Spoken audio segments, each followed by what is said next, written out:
can't help but smile because it's finally raining. I know. I have had this brand new umbrella for months and have not had the chance to use it, and today is the day. If it makes you feel any better, my kid is just 4 months outside of the womb, and he is so not used to seeing rain that this morning he was like, what's happening? It's like his first time seeing it. That is absolutely precious. Yeah, so it's nice to see it. It's welcome, I think. Exactly. We'll get some rain. We'll get to experience some sunshine a little bit for the rest of the week. And then the weekend has a couple of question marks about it, and we'll talk about it.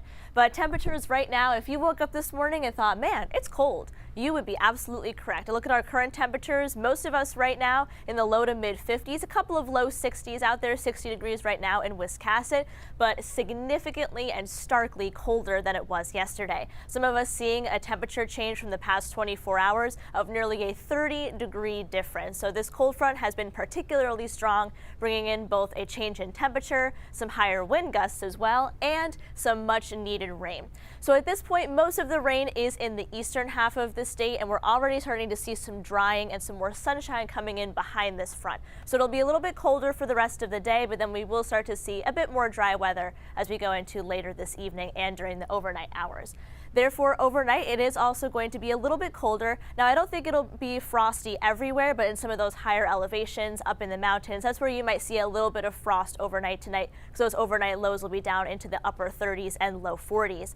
And then an area of high pressure rolls in tomorrow. So we end up with a lot of sunshine, but it'll be quite chilly. High temperatures may not even reach the 60s for some of us, and there'll be a strong northwest wind. So it'll be quite cold feeling during the day tomorrow, especially compared to how it's been earlier this week.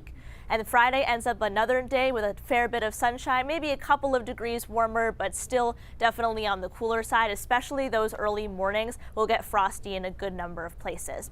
I wanted to mention once again that it will be quite windy during the day tomorrow, seeing wind gusts about 25, maybe even 30 miles per hour, mainly coming out of the north during the afternoon tomorrow.